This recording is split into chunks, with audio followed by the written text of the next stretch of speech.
사랑하는 성도 여러분, 지금 우리 한국 교회는 지난 1년 6개월 동안 계속되는 강압적인 방역 정책으로 교회 붕괴 위기에 직면해 있습니다. 그동안 교회가 회복되려고 하다가 코로나 대유행이 된다 그렇게 해서 계속 교회 예배가 중단되다 보니 성도들이 점점 교회를 떠나 흩어지고 있는 것입니다. 이번 제4차 강압 조치로 한국 교회들이 또 얼마나 무너질 것인가, 우리 성도들이 얼마나 겁을 먹을까, 그리고 우리 한국 교회가 과연 회복될 수 있을까 하는 것을 생각하니 가슴이 답답하고 가슴이 무너지는 것 같습니다. 그런데 사랑하는 성도 여러분, 우리가 살아있는 하나님의 말씀으로 무장을 하고 그리고 현재 현실을 우리가 직시한다면 두려울 것이 없습니다. 한국 교회를 사랑하시는 살아계신 우리 하나님께서 반드시 우리를 지키시고 하나님의 교회를 다시 회복시켜 줄 믿으시기를 주의 이름으로 간절히 축원합니다. 예레미야 이제 30장에서부터 33장에까지 하나님께서는 예레미야 선지자를 통하여서 내 백성, 하나님의 백성을 내가 반드시 회복시키리라, 그렇게 위로의 말씀을 계속 거듭해서 언급을 하였습니다.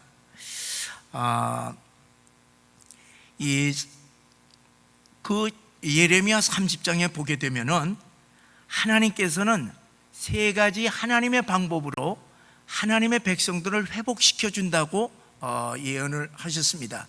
그 첫째가 그냥 이렇게 어느 날 갑자기 회복시켜 주시는 것이 아니라 여인의 해산의 고통을 겪듯이 무서운 환난을 통하여서 이 하나님의 백성들의 죄를 깊이 깨닫고 회개함으로 말미암아 회복시키리라, 그렇게 말씀했습니다.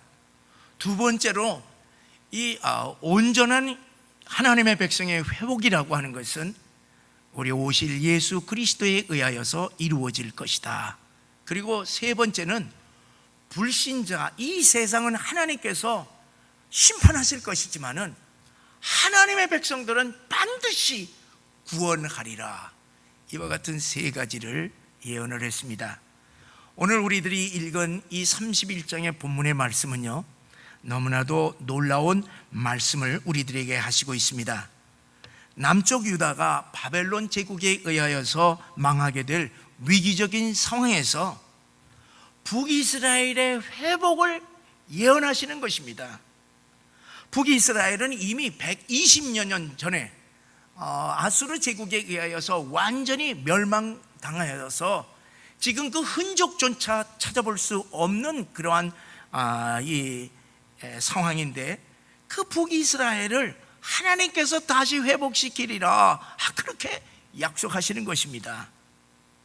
우리가 함께 1절의 말씀을 읽어보시겠습니다. 그때에 내가 이스라엘 모든 종족의 하나님이 되고 그들은 내 백성이 되리라. 여기서 그때라고 하는 것은 하나님이 정하신 회복의 때를 말하고 있습니다. 그때에 하나님께서 이스라엘의 모든 종족, 다시 말하면은 북이스라엘과 남유다, 이 이스라엘의 하나님이 되고 하나님으로서 내 백성을 회복하리라, 그렇게 약속하시는 것입니다. 하나님의 백성들이 우상 숭배의 죄로 말미암아 심판을 받아서 망하여 이제 다 흩어졌는데, 하나님은 그들을 버리지 아니하고 다시 회복하신다고 하시는 말씀입니다. 왜 버리지 않는다는 것입니까? 본문의 2절 3절에 보면은 하나님께서 말씀하십니다. 2절에 보니까 하나님은 옛날 출애굽 조상들이 애굽의 칼에서 해방되고 또 40년 동안 광야에서 은혜를 이제 베풀어 주셨는데 그들이 받은 풍성한 은혜를 상기시키는 것입니다. 그리고 너희가 받은 과거의 은혜를 기억하라. 내가 내 백성을 회복하리라. 그렇게 말씀하시고 있습니다. 그리고 3절에서 아주 중요한 말씀을 하시는데 우리 다 함께 읽어보시겠습니다. 내가 영원한 사랑으로 너를 사랑하기에 인자함으로 너를 이끌었노라. 하나님은 영원한 사랑으로 이스라엘 백성들을 이끄시기 때문에 멸망한 지 120년이 지난 지금에도 하나님은 그 흩어진 북이스라엘 백성들을 잊지 아니하고 내가 회복하여서 다시 구원하리라. 그렇게 말씀하시는 것입니다. 여러분, 실제 역사에 있어서 이 남쪽 유대 민족이 이제 바벨론의 포로 70년을 지낸 다음에 그들이 회복될 때에 흩어졌던 북이스라엘 사람들도 함께 회복이 되었습니다. 왜냐하면 이 바벨론 제국이 무너지니까 이제 모든 포로된 민족들이 전부 다 해방된 것입니다. 그래서 하나님의 풍성한 은혜와 영원한 사랑으로 고토로 다시 돌아온다 하는 말씀이 되고 있습니다. 자, 사랑하는 성도 여러분, 우리가 이스라엘의 4,000년 역사를 우리 한번 돌이켜 보세요. 저들은 무자비하게 외세에 질파폈습니다. 그러니까 4,000년의 역사는요, 이스라엘의 고난에 점철된 역사였습니다. 그런데 하나님께서 그들을 모든 강대한 제국은 다 역사에 사라졌지만은 이스라엘 민족만큼은요, 하나님께서 어떠한 고난 가운데서든지 다시 회복시키고 또 회복시키고 회복시켰던 것을 볼 수가 있습니다. 애굽의 430년의 노예에서, 그리고 바벨론의 70년 포로에서, 그리고 로마의 식민지에서, 그리고 전 세계로 흩어져 유리방황하였지만은 그들은 1948년 고토 가나안으로 다시 돌아와 이스라엘 국가를 세웠습니다. 이스라엘을 다시 회복시켰던 것입니다. 여러분, 이것이 어떻게 가능할 수가 있습니까? 그것은 하나님께서 하나님의 놀라우신 은혜와 영원한 사랑으로 언제나 하나님께서 약속하신 하나님의 백성을 회복시켜 주시리라 하는 그 약속을 이스라엘 역사를 통해서 우리는 생생하게 볼 수 있게 된다는 사실을 믿으시기를 바랍니다. 자, 그러면은 구체적으로 북이스라엘이 어떻게 회복시켜 주신다는 말씀입니까? 자, 우리가 4절에 보게 되면은 하나님이 다시 세워서 이제 회복시킬 때에는 처녀 이스라엘은 다시 소고를 들고 즐거워하는 자들과 함께 춤을 춘다고 했습니다. 자, 이 말씀은요, 이스라엘 백성들이 홍해를 건너 애굽으로부터 완전히 이렇게 구원받았을 때에 그들이 너무나도 감격하여서 미리암과 그리고 여인들이 춤을 춘 사건을 그대로 기록한 것입니다. 우리 출애굽기 15장 20절의 말씀을 우리 한 목소리로 읽어보시겠습니다. 시작. 아론의 누이 선지자 미리암이 손에 소고를 잡으며 모든 여인도 그를 따라 나오며 소고를 잡고 춤추니라. 자, 홍해를 건넌 이스라엘 백성들이 구원의 기쁨과 감격을 온 몸과 온 마음으로 하나님께 찬양한 것입니다.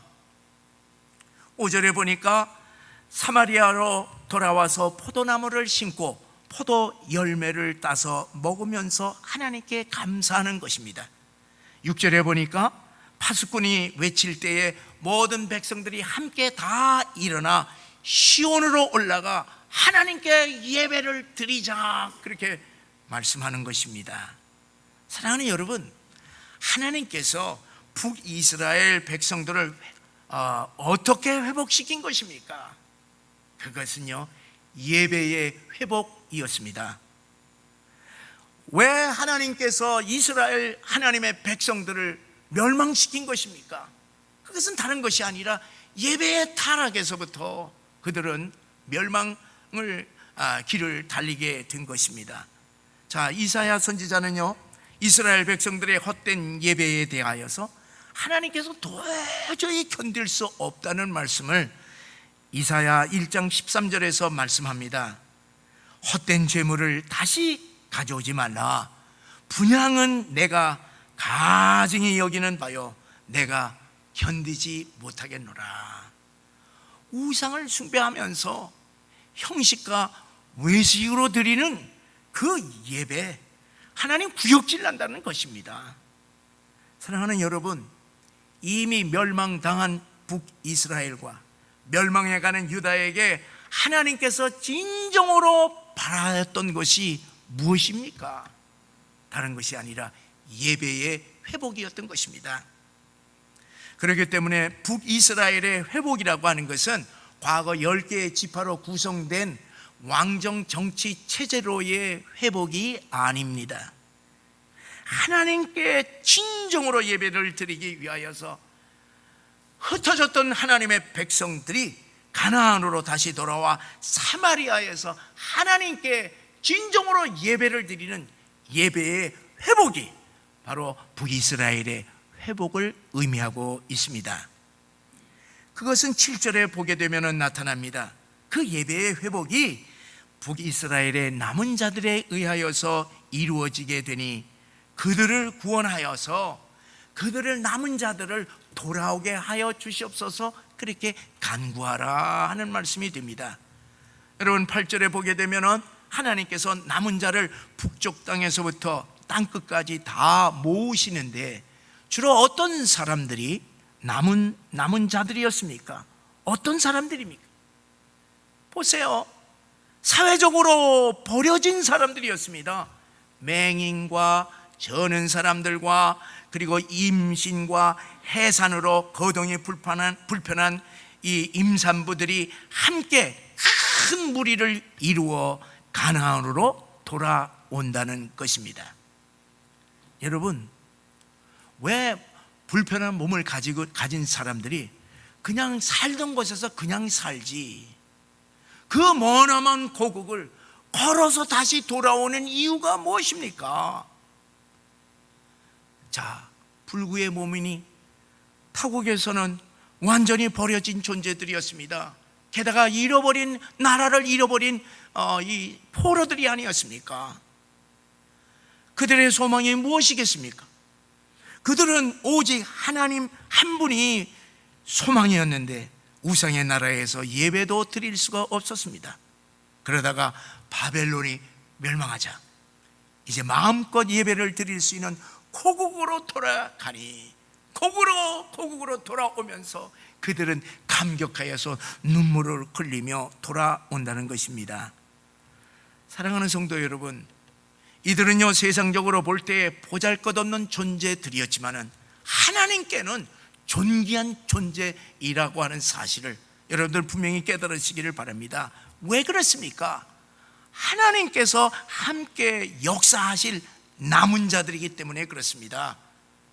7절에 보니까요, 야곱을 위하여 하는 말이 나옵니다. 이 야곱이라고 하는 것은 이스라엘을 의미합니다. 이스라엘이여 기뻐 외치라, 너희는 전파하며 찬양하며 말하라 했습니다. 왜냐하면 이 남은 자들이 바로 이스라엘의 앞날을 책임지고 이끌어갈 자들이기 때문인 것입니다.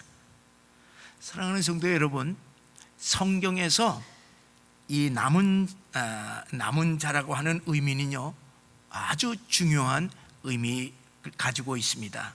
왜냐하면 성경은 남은 자에 의하여서 하나님의 역사가 이어져 가기 때문에 그렇습니다. 그래서 성경에서 남은 자라고 하는 것은요 남은 찌꺼기 같은 버려진 존재가 아닙니다. 신앙의 흔적을 도무지 찾아볼 수 없는 타락한 세상에서 오직 하나님만을 끝까지 섬기는 소수의 경건한 자들을 말하고 있습니다. 하나님은 이 소수의 남은 자들에게 역사하심으로 하나님의 역사를 이끌어 가셨던 것입니다. 여러분, 홍수 심판 속에서 살아남은 노아 가족에 의하여서 인류의 역사가 이어져 가지 않았습니까? 여러분, 죽으면 죽으리라고 결단한 에스더 한 사람에 의하여서 몰살당하게 될 유대의 역사가 다시 이어졌던 것입니다. 주님을 떠나지 아니하는 11 제자에 의하여서 우리 기독교가 시작이 되었고 오늘에까지 이르지 않았습니까? 바벨론 포로 생활에서 70년 동안이라도 동화되지 아니하고 고국으로 돌아온 남쪽 유다 백성들의 남은 자들에 의하여서 예루살렘 성전이 회복이 되었습니다. 예루살렘 성벽이 다시 재건되었던 것입니다. 그런데 여러분, 북이스라엘의 남은 자들에 의하여서 북이스라엘이 과연 회복이 되었습니까? 아닙니다. 유대 백성들은 북이스라엘의 수도 사마리아를 경멸하여서 그 사마리아 지역에 들어가지 않을 뿐만 아니라 사마리아 사람들과 아주 상종하지도 않습니다. 왜냐하면 혼혈되었다고, 혼혈된 족속이라고 아예 이방인 취급을 하면서 그 지역을 가지도 아니하고 상대하지도 아니했습니다. 완전히 분열되었던 것입니다. 그런데 여러분, 누구에 의하여서 북이스라엘의 사마리아가 회복되었습니까? 바로 우리 예수님이 아니겠습니까? 예수님은 사마리아를 방문하시며 우물가에 나온 수가성 한 여인을 만나 주셨습니다. 이 여인은 미모가 뛰어났던지 남자 6명과 살았지만은 그의 인생은 실패였습니다. 사회적으로 버려진 부끄러운 존재가 되었습니다. 이제 자기를 구원해 줄 분은 오직 하나님 한 분이신데 그분에게 어떻게 예배를 드릴 것인가, 어디 가서 예배를 드릴 것인가. 그래서 이 어디에서 예배를 드려야 할지 그가 인생의 큰 고민거리로 늘 마음에 간직하고 있었습니다. 예루살렘 성전에 가서 예배를 드려야 할지, 사마리아의 그리심산, 자기가 살고 있는 그곳에 가서 예배를 드려야 할지 고민할 때에 예수님은 이 여인에게 성경에서 가장 유명한 예배의 본질에 대해서 말씀해 주셨던 것입니다. 그것이 요한복음 4장 24절의 말씀입니다. 우리 함께 읽겠습니다. 하나님은 영이시니 예배하는 자가 영과 진리로 예배할지니라. 예수님이 예루살렘이나 이곳 그리심산인 그리심산도 아니라 하나님은 영과 진리로 예배하는 자를 찾는데 당신이야말로 예배하는, 진정으로 예배하는 자다. 당신 같은 사람을 하나님께서 찾는다고 하는 예수님의 말씀에 의하여서 그 여인에게 구원의 역사가 임하였던 것입니다. 예배의 회복으로 이 여인은 구원받았습니다. 사회적으로 보잘것없는 남은 자 이 여인 한 사람으로 말미암아 사마리아의 수가성 전체에 그리스도의 예수의 복음이 전달되었습니다. 수많은 사람들이 구원함을 받게 되었던 것입니다. 사랑하는 성도 여러분, 예수님은 유대인들만이 아니라 사마리아인들도 하나님의 백성으로 회복시켜 주셨던 것입니다. 이 사건으로 말미암아 우리 예수님은 이스라엘의 모든 종족, 다시 말하면 북이스라엘과 그리고 남유다의 하나님이 되시고 내 백성을 회복하리라 하는 말씀의 예언을 성취하신 줄을 믿으시기를 바랍니다. 또한 예수님은 제자들에게 예루살렘과 온 유다와 사마리아와 땅끝까지 이르러 내 증인이 되라, 그렇게 명령하셨습니다.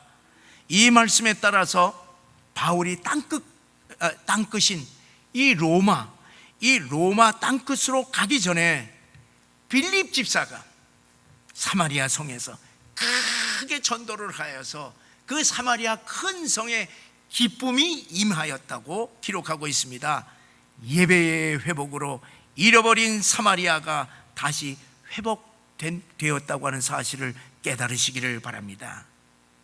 사랑하는 성도 여러분, 나라와 민족이 망해도 예배가 회복되는 곳에 하나님의 새로운 역사가 일어난다고 하는 사실을 믿으시기를 바랍니다. 예배가 회복될 때 하나님께서 역사하시기 때문에 그렇습니다. 예배가 회복될 때 내 영혼이 다시 살아납니다. 가정에서 예배가 회복될 때 가정이 다시 일어납니다. 교회 예배가 살아날 때에 교회 부흥과 함께 나라가 다시 일어납니다. 하나님의 영광 받으시고 하나님께서 역사하시기 때문에 그런 것입니다. 그런데 지금 우리나라와 한국 교회는 어떻습니까?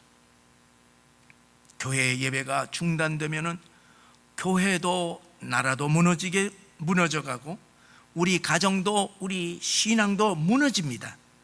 하나님은 우리의 예배를 통하여서 역사하시기 때문에 사랑하는 성도 여러분, 우리 모두 예배에 우리의 생명을 거시기를 바랍니다.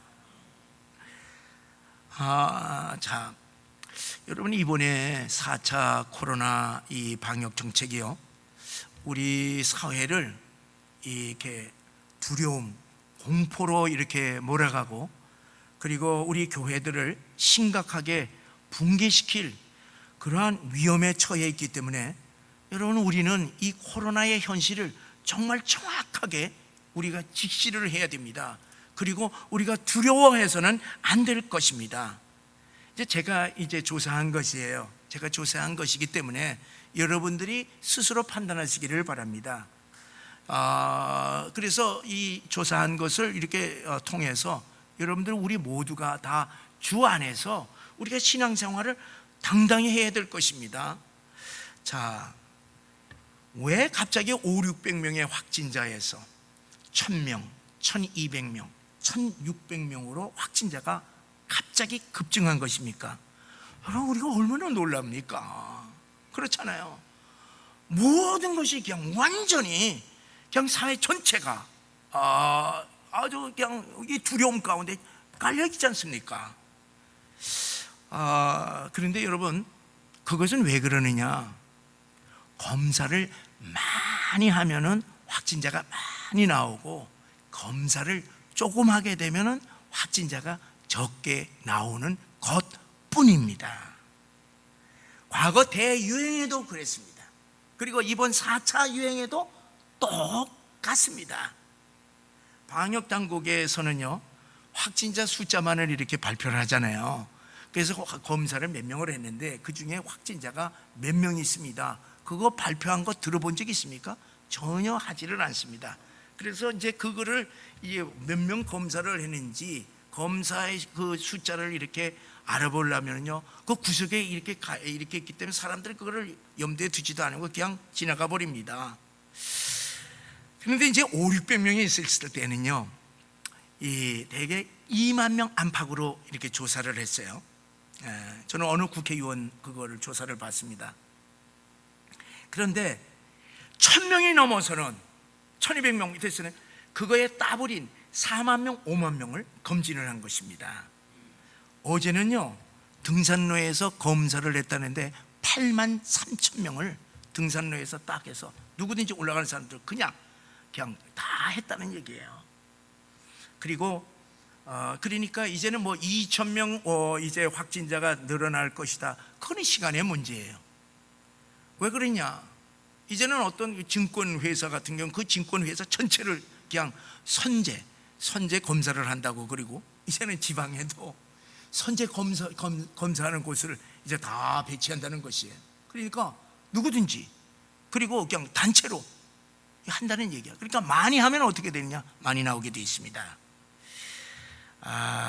그런데 이제 코로나는 뭐냐? 무증상자들이 많잖아요. 내가 몰라도 그냥 하면은 어이구 내가 확진자네 이렇게 나오는 것이에요. 그러니까 검사 숫자에 따라서 확진자가 늘락날락 한다고 하는 사실입니다. 두 번째 제가 발견한 것은요, 50%, 60% 백신 접종을 한 미국과 영국과 프랑스와 독일과 이스라엘은 변이 바이러스가 그렇게 확진이 팍 되는데도 불구하고 그들은 마스크를 다 벗었습니다. 왜 벗었습니까? 그들이 바보라서 벗었나요? 아니에요. 그들은 코로나의 정체를 이미 파악했기 때문에 그렇습니다. 여러분, 초창기에는요, 우리나라를 포함해서 모든 나라의 사망자들이 많이 나왔습니다. 그런데 이제 제가 그 매일 세계 코로나 확진 발생 현황 이 외국 통계를 이렇게 보니까요, 전체 민족이 쫙 다 나와요. 모든 나라들이 다 나오는데, 모든 나라의 현재 매일매일 나오니까 현재 사망률은 몇 퍼센트냐? 2.15%예요. 그리고 이 선진국들은 2% 미만이에요. 우리나라는 1000명을 조사했든지 확진자가 나왔든지 1600명이 나왔든지 모든 보면 요즘에는 1명 또는 2명, 그리고 또 없는 날도 있습니다.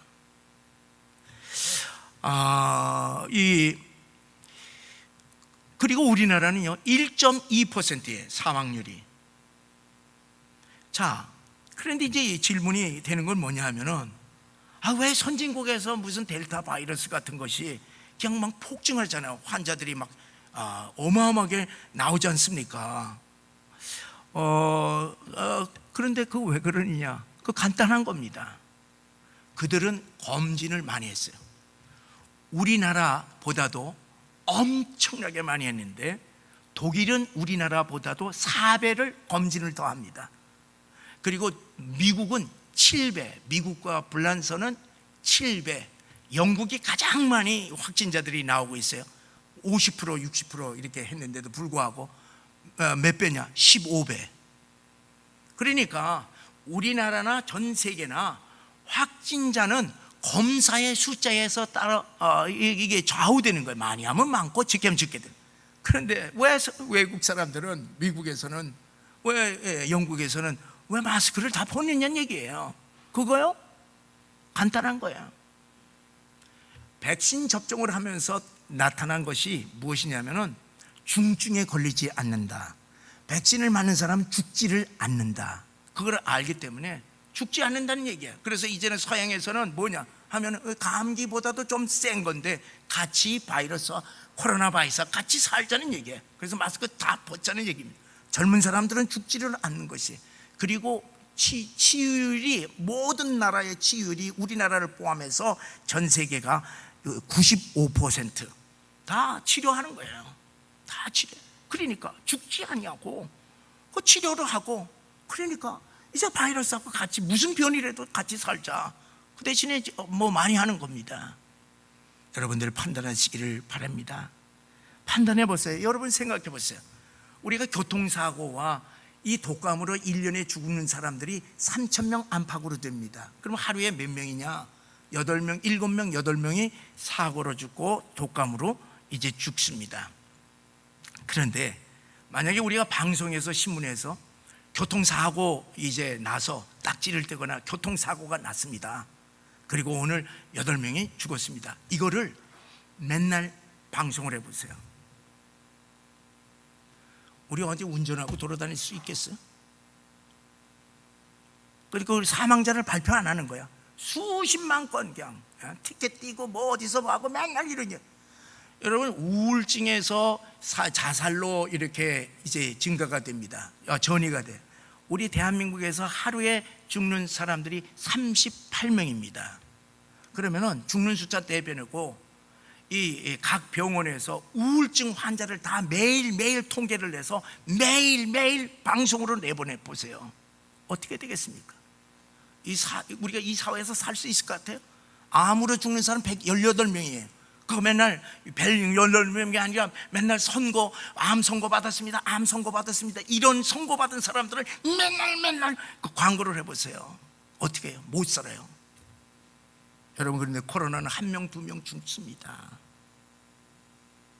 여러분, 우리가 이 코로나가 대유행이 되더라도 주눅 들지 마시기를 바랍니다. 사랑하는 여러분, 우리가 그동안에 열심히 우리는 방역 철저히 하고 마스크를 다 쓰고 손 닦고 다닙니다.